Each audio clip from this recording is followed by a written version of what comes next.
کہ کب تم مجھے ملو تو میں برکتوں سے تمہارے دامن بھر دوں۔ یہ جمعہ کمزوروں کے لیے یہ پیغام لے کے آتا ہے، ان کو بتاتا ہے کہ اللہ کی رحمت بہت وسیع ہے۔ ایک لمحے میں بھی ایسی کیفیتیں پیدا ہو جاتی ہیں کہ انسان کی ساری زندگیوں کی قیمت سے بڑھ کر وہ لمحہ عزیز ہو جاتا ہے۔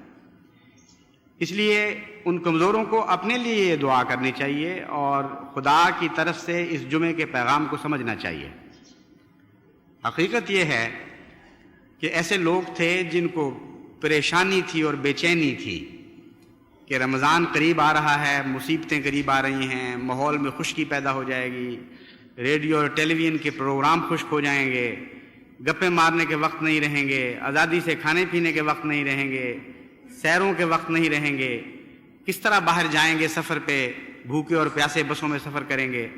بڑے خوف کی حالت میں وہ منتظر تھے اس رمضان کے،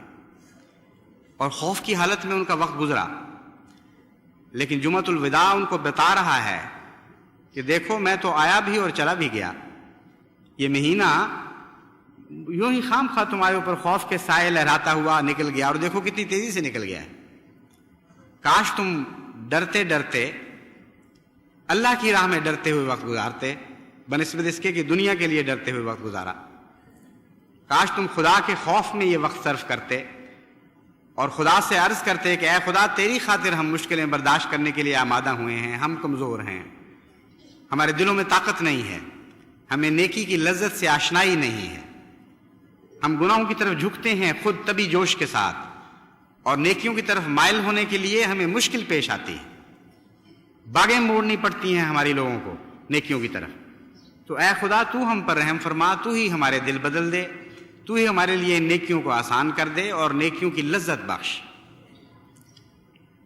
کچھ ایسے لوگ بھی ہیں جنہوں نے اس رمضان کو اس طرح کمایا کہ راتوں کو اٹھ کر خدا کے حضور گریہ گزاری کی اور سجدہ گاہوں کو آنسوؤں سے تر کر دیا، اور ان کے شور اور غوغے کی آواز بلند ہوئی، آہ و بکا کی آواز بلند ہوئی خدا کی راہ میں، اور بعض دفعہ اس شدت کے ساتھ ہوئی کہ تمام ماحول تک وہ آواز پہنچی۔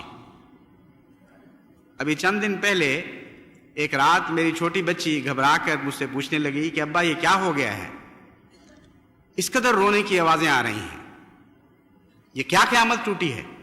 لفظ قیامت تو اس نے استعمال نہیں کیا، لیکن چہرے پر ایسا خوف تھا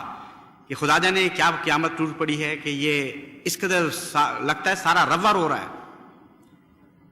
میں نے اسے بڑے پیار سے سمجھایا کہ بیٹی اللہ کی رحمت نازل ہو رہی، یہ خدا تعالیٰ کے بندے ہیں جو اپنی گریہ وزاری کے ساتھ اس کے عرش کو ہلا دیں گے۔ تمہیں جس قوت کے ساتھ یہ آواز، جس زور کے ساتھ یہ آواز سنائی دے رہی ہے، اس سے بہت زیادہ زور کے ساتھ آسمان کے ملکوتی وجودوں کو یہ آواز سنائی دے رہی ہے، اس سے بہت زیادہ عظمت اور شدت کے ساتھ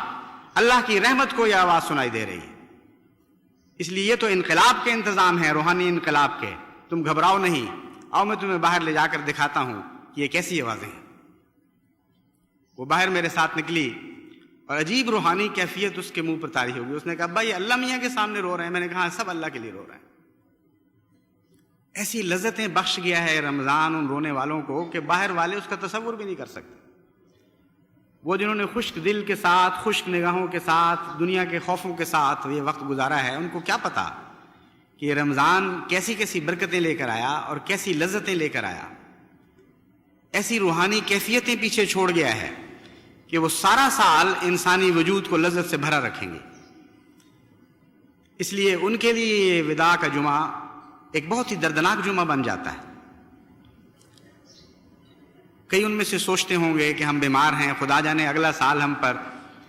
ایسا آتا ہے کہ نہیں کہ دوبارہ ہم اللہ تعالیٰ سے یہ برکتیں حاصل کر سکیں، دوبارہ خدا کے حضور گریہ وزاری کر سکیں۔ کچھ بوڑھے ہیں ان کو علم نہیں، لیکن جوانوں کو بھی کب علم ہے؟ اللہ کی تقدیر کا تو کسی کو علم نہیں، کون کس زمین پر کس وقت اٹھایا جائے سوائے خدا کے کوئی نہیں جانتا۔ اس لیے ہر وہ شخص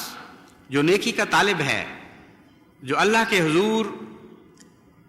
گریہ وزاری کے ساتھ حاضر ہونے کی تمنا رکھتا ہے،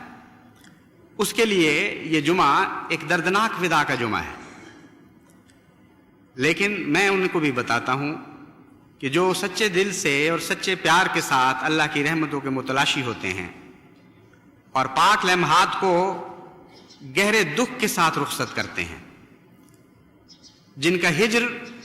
سب سے زیادہ نیکیوں کا ہجر ہوتا ہے،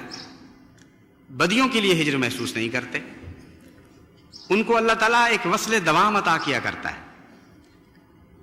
ان کو اللہ تعالیٰ ایک ایسی رحمت عطا فرماتا ہے جو ہمیشہ ان کے ساتھ رہتی ہے اور ان سے جدائی نہیں اختیار کرتی۔ اس لیے وہ آج کے بعد جتنی راتیں بھی اٹھیں گے وہ اللہ کی رحمت کو اپنے قریب ہی پائیں گے۔ یہ جمعہ رحمتیں دینے کے لیے آیا ہے لیکن رحمتیں لے جانے کے لیے نہیں آیا۔ یہ برکتیں عطا کرنے تو آیا ہے لیکن برکتیں لوٹنے نہیں آیا، اس لیے بے فکر اور بے غم ہو کر اس جمعے سے گزریں۔ ان کا ہر جمعہ جمعۃ الوداع کی طرح مبارک ہو جائے گا، ان کی ہر رات شب برات بن جائے گی اگر وہ اسی طرح محبت اور اخلاص اور پیار کے ساتھ اپنے رب کے حضور اٹھتے رہیں اور دعائیں کرتے رہیں۔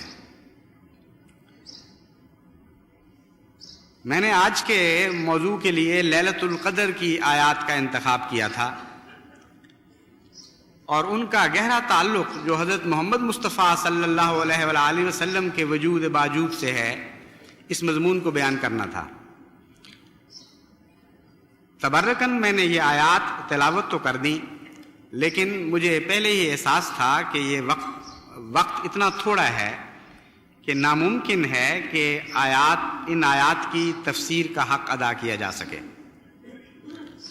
یہ حق ادا کرنا تو ایک انسانی محاورہ ہے، امر واقعہ تو یہ ہے کہ وقت تھوڑا ہو یا زیادہ ہو، انسان عرفان کے کسی بھی مقام پر پہنچا ہو، قرآن کریم کی ایک آیت کی تفسیر کا بھی حق ادا نہیں ہو سکتا، یہ ناممکن ہے۔ تو میں نے اسے عام انسانی محاورے میں استعمال کیا ہے، حق ادا کرنا۔ مراد یہ ہے کہ کچھ نہ کچھ اس کے متعلق اتنا تو کہہ سکے انسان کہ سننے والوں کو کچھ سمجھ آ جائے کہ یہ کیا بات ہو رہی ہے۔ اس کے لیے تو ایک جمعہ بھی کافی نہیں، 2-3 جمعے بھی تھوڑے محسوس ہوتے ہیں۔ لیکن ایک بہت ہی اہم اور بنیادی نقطہ میں آج آپ کے سامنے رکھنا چاہتا ہوں، وہ یہ ہے کہ لیلۃ القدر میں انا انزلناہ فی لیلۃ القدر میں ہو کو، یعنی اس ضمیر کو جو آزاد چھوڑ دیا گیا، اور انا انزلنا القرآن فی لیلۃ القدر نہیں فرمایا، یہ قرآن کریم کا خاص اسلوب ہے۔ اور جہاں حضرت محمد مصطفیٰ صلی اللہ علیہ وآلہ وسلم اور قرآن کریم دونوں کی باتیں یکجا کرنا چاہتا ہے، وہاں ہمیشہ قرآن کریم یہی اسلوب اختیار فرماتا ہے۔ جیسا فرمایا الحمدللہ الذی انزل علی عبدہ الکتاب ولم یجعل لہ عوجا، اس میں ہو کی ضمیر کتاب کی طرف بھی چلی جاتی ہے اور عبد کی طرف بھی چلی جاتی ہے، اور یہ مراد نہیں ہے کہ یا عبد کی طرف جائے گی یا کتاب کی طرف، بلکہ مراد یہ ہے اس آزادی سے کہ دونوں کی طرف جائے گی اور برابر چسپاں ہوگی۔ بس لیلۃ القدر میں بھی انزلناہ سے ایک مراد حضرت محمد مصطفیٰ صلی اللہ علیہ وآلہ وسلم، وہ غموں اور دکھوں کی رات جس میں ایک ایسا وجود بابرکت نازل ہوا جس نے غموں اور دکھوں کی راتوں کو رحمتوں اور برکتوں کی رات میں تبدیل کر دیا۔ ایسا حیرت انگیز انقلاب برپا کیا کہ اندھیرے روشنیوں میں بدلنے لگے، مصیبتیں اور خطرات سلامتی میں تبدیل ہونے لگے، اور یہ سارے واقعات اللہ کے حکم سے ہو رہے تھے۔ ایک ذرہ بھی اس میں اس وجود کی اپنی ذاتی خواہش کا نہیں تھا، مسلسل اللہ کی رحمت اللہ کے حکموں سے نازل ہو رہی تھی، خدا کی سلامتی اس کی طرف سے آ رہی تھی۔ یہ ذریعہ بن گیا یہ سورج جو روشنی کا سورج ہے۔ بس لیلۃ القدر کے متعلق اگرچہ ہم نہیں جانتے کہ اس مہینے کی لیلۃ القدر آ کر گزر بھی چکی ہے یا آنے والی ہے، اور ہم یہ بھی نہیں کہہ سکتے کہ کیا ہر ایک کو ایک ہی رات میں لیلۃ القدر نصیب ہوتی ہے یا بعض اوقات بعضوں کو مختلف راتوں میں لیلۃ القدر نصیب ہو جاتی ہے۔ یہ مضمون بڑا تحقیق طلب ہے اور جتنی تحقیق بھی کی جائے قطعی جواب پھر بھی نہیں ملتا، اس لیے کوشش آخر وقت تک رہتی ہے۔ اور اس آزادی میں بھی ایک عجیب لطف ہے، غیر معین رات کی تلاش میں جو لطف ہے وہ معین رات کی تلاش میں نہیں ہو سکتا۔ ایک رات 10 راتوں میں تبدیل ہو گئی ہے اپنی برکتوں کے لحاظ سے۔ وہ جن کو تلاش ہے ان کو یہ بھی پتہ نہیں کہ شاید گزر ہی چکی ہو، اس لیے گزرنے کے بعد کی راتیں بھی ان کی اللہ کے ذکر سے زندہ ہو جاتی ہیں، اور بعض اوقات وہ بعد میں آنے والی رات بھی ان کے لیے لیلۃ القدر بن جاتی ہے۔ اس لیے لیلۃ القدر کا مضمون تو ابھی جاری ہے۔ آج کے جمعے کو یہ ایک عام برکتوں کے علاوہ برکت بھی ملی ہوئی ہے کہ یہ 2 ایسے دنوں کے درمیان ہے جن کی راتیں لوگوں کی عام توقعات کے مطابق اور روایات کے مطابق لیلۃ القدر ہونے کا زیادہ امکان رکھتی ہیں، یعنی 25 اور 27 کی راتیں، اور 26 عین بیچ میں واقع ہے۔ اس لیے اس جمعے کی برکتیں ان دونوں راتوں سے بھی شامل ہو جائیں گی جو ان کے دائیں بائیں کھڑی ہیں۔ تو دعاؤں کا وقت ابھی گزر کر ختم نہیں ہوا۔ ویسے تو دعاؤں کے وقت کبھی بھی ختم نہیں ہوتے، ساری زندگی انسان دعاؤں کے طفیل ہی زندہ رہتا ہے حقیقت میں، اور ایک لمحہ کے لیے بھی اگر دعا کا رابطہ کٹ جائے انسان سے تو وہ ایسا جنین بن جاتا ہے جس کا ماں سے رابطہ کٹ گیا ہو، جس کی خدا پھر پرواہ نہیں کرتا۔ قل ما یعبأ بکم ربی لولا دعاؤکم میں یہی مضمون بیان فرمایا گیا ہے۔ اس لیے اس میں تو شک نہیں کہ دعا تو ایک جاری و ساری ایک زندگی کا ایک مستقل حصہ ہے۔ اسے انسانی زندگی میں نہ پانی کا مقام ہے نہ خوراک کا مقام ہے، اسے ہوا کا مقام حاصل ہے جو ہر وقت انسان کی زندگی کے لیے ضروری ہے۔ پس روحانی زندگی میں دعا کو تو یہ مقام حاصل ہے، لیکن بعض خاص دعاؤں کے وقت ہوتے ہیں جبکہ دعا ہر چیز بن جاتی ہے، غذا بھی ہو جاتی ہے، پانی بھی ہو جاتی ہے، اوڑھنا بچھونا بھی ہو جاتی ہے، مادی دنیا سے انسان کو آزاد بھی کر دیتی ہے۔ حقیقت میں دعا ایسے سے روپ ڈھال لیتی ہے، ایسی شکلیں اختیار کر لیتی ہے کہ کبھی ظاہری رزق بن کے بھی اللہ کے بندوں پر نازل ہوتی ہے، اور ایسے واقعات ہیں کہ جب دعا نے روٹی کی شکل اختیار کر لی، جب دعا نے پانی کی شکل اختیار کر لی، جب دعا نے پھل کی شکل اختیار کر لی۔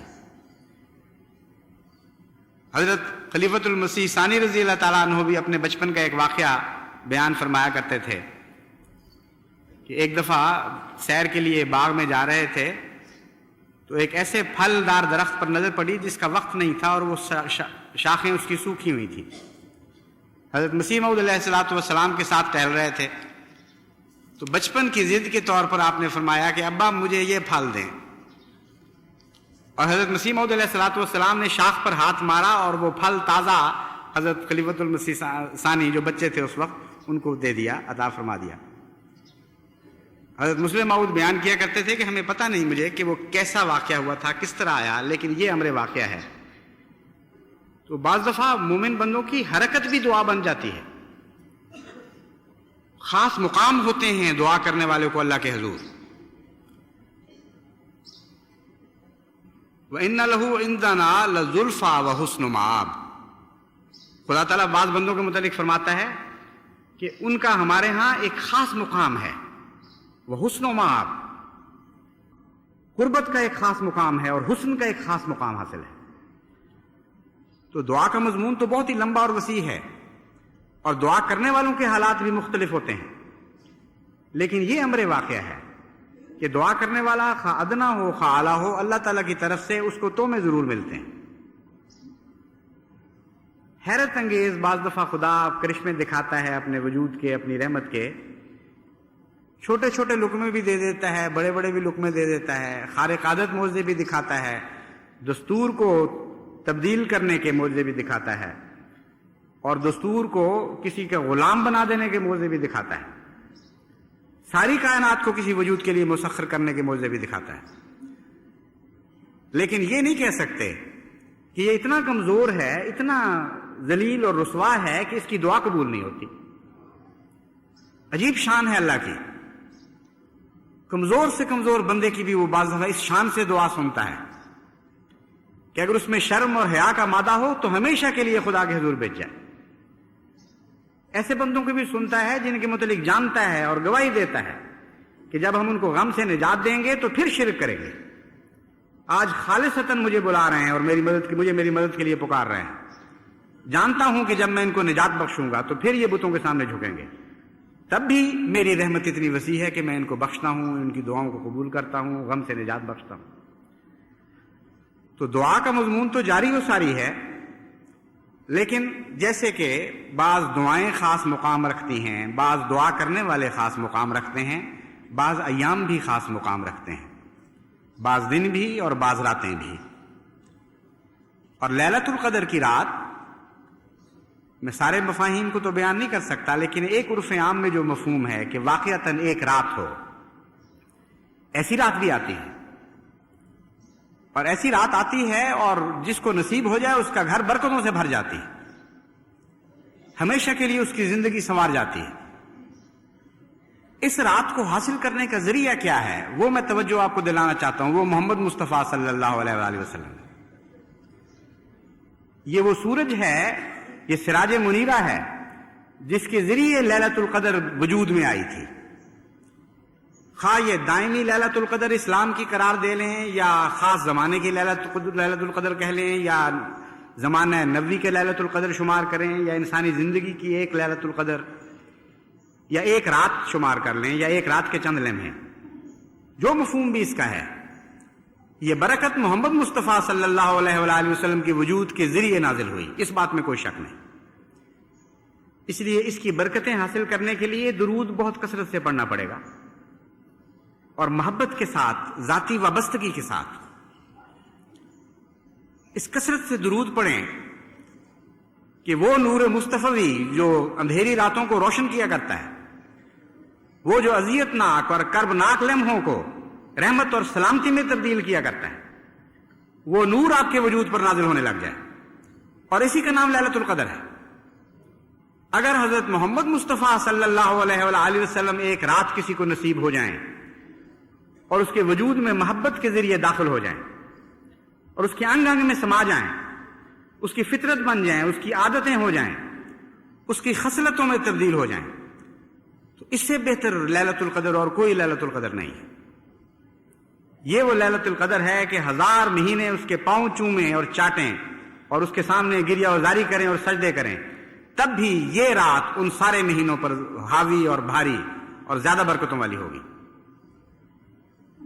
بس یہ کوشش کریں آج کہ جو بقیہ دن ہیں، آج بھی اور بقیہ دنوں میں بھی، آج کی رات بھی اور بقیہ راتوں میں بھی، کہ اس کثرت کے ساتھ حضرت محمد مصطفیٰ صلی اللہ علیہ وآلہ وسلم پر درود بھیجیں کہ وہ سراج منیر جو اس کائنات کی روحانی دنیا کا سراج منیر ہے،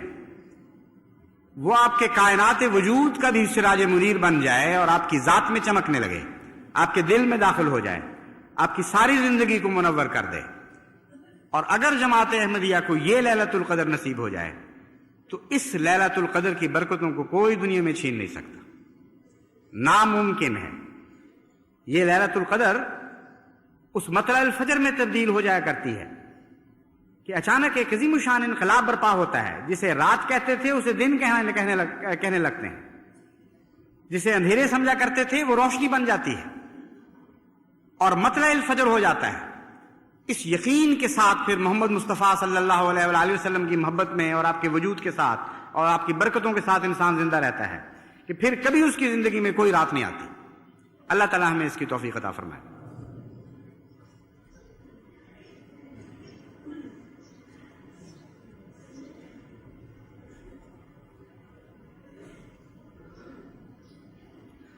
الحمدللہ نحمدہ ونستعینہ ونستغفرہ ونؤمن بہ ونتوکل علیہ ونعوذ باللہ من شرور انفسنا ومن سیئات اعمالنا من يهده الله فلا مضل له ومن يضلله فلا هادي له ونشهد أن لا إله إلا الله وحده لا شريك له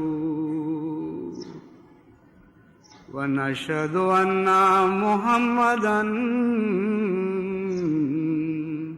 عبده ورسوله. دعا کا ذکر چل رہا تھا تو میں آپ کو یاد دلاتا ہوں، خاص طور پر اللہ تعالیٰ کی حمد اور شکر آپ پر اس لیے بھی واجب ہے کہ گزشتہ جمعے میں نے آپ سے یہ آپ کو توجہ دلائی تھی کہ اللہ تعالیٰ سے رحمت مانگیں، بارش ہو جو اس کے فضلوں اور رحمتوں کی بارش ہو، جو موسموں کو اس طرح تبدیل کرتی ہے کہ ٹھنڈی اور تسکین بخش ہواؤں کی شکل اختیار کر لیتی ہے،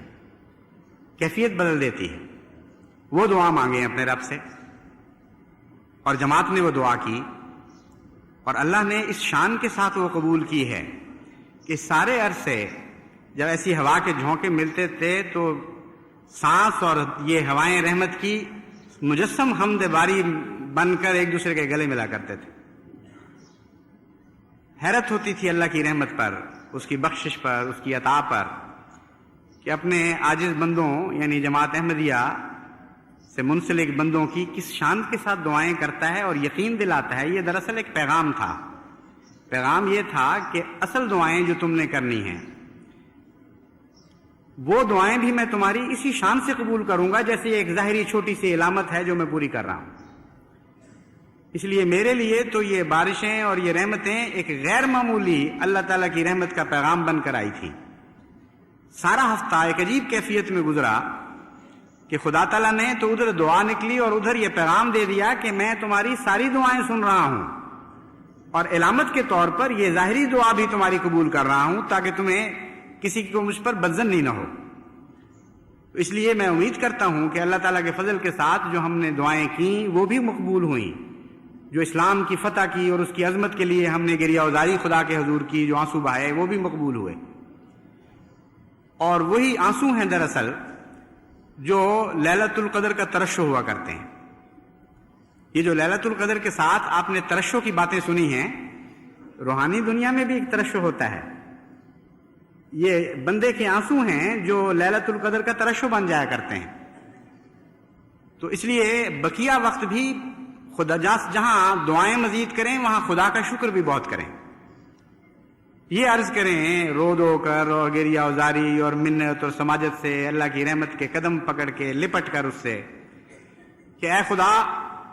ہم نہیں جانتے یہ کیا تھا لیکن ہمارے دلوں کو یہ یقین ہے کہ یہ تیری رحمت کا نشان تھا، اس لیے ہمیں مایوس نہ کرنا اور اس رحمت کے نشان کو پہلی دعاؤں پر بھی حاوی کر دے اور اگلی دعاؤں پر بھی حاوی فرما دے. ہم نہیں جانتے ہم میں سے کس کی سنی گئی، مگر یہ جانتے ہیں کہ تیرے عاجز بندوں کی سنی گئی ہے. اس لیے تیری یہی عاجز بندے جو باقی دعائیں کرتے ہیں ان سب کو بھی قبول فرما. اللہ تعالیٰ اس کی توفیق عطا فرمائے. عباد اللہ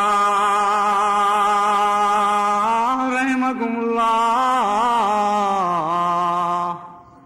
ان اللہ یامر بالعدل والاحسان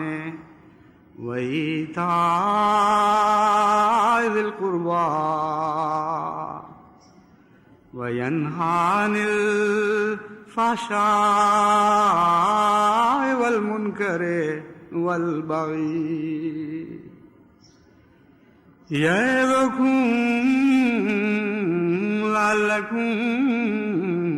تَذَكَّرُونَ.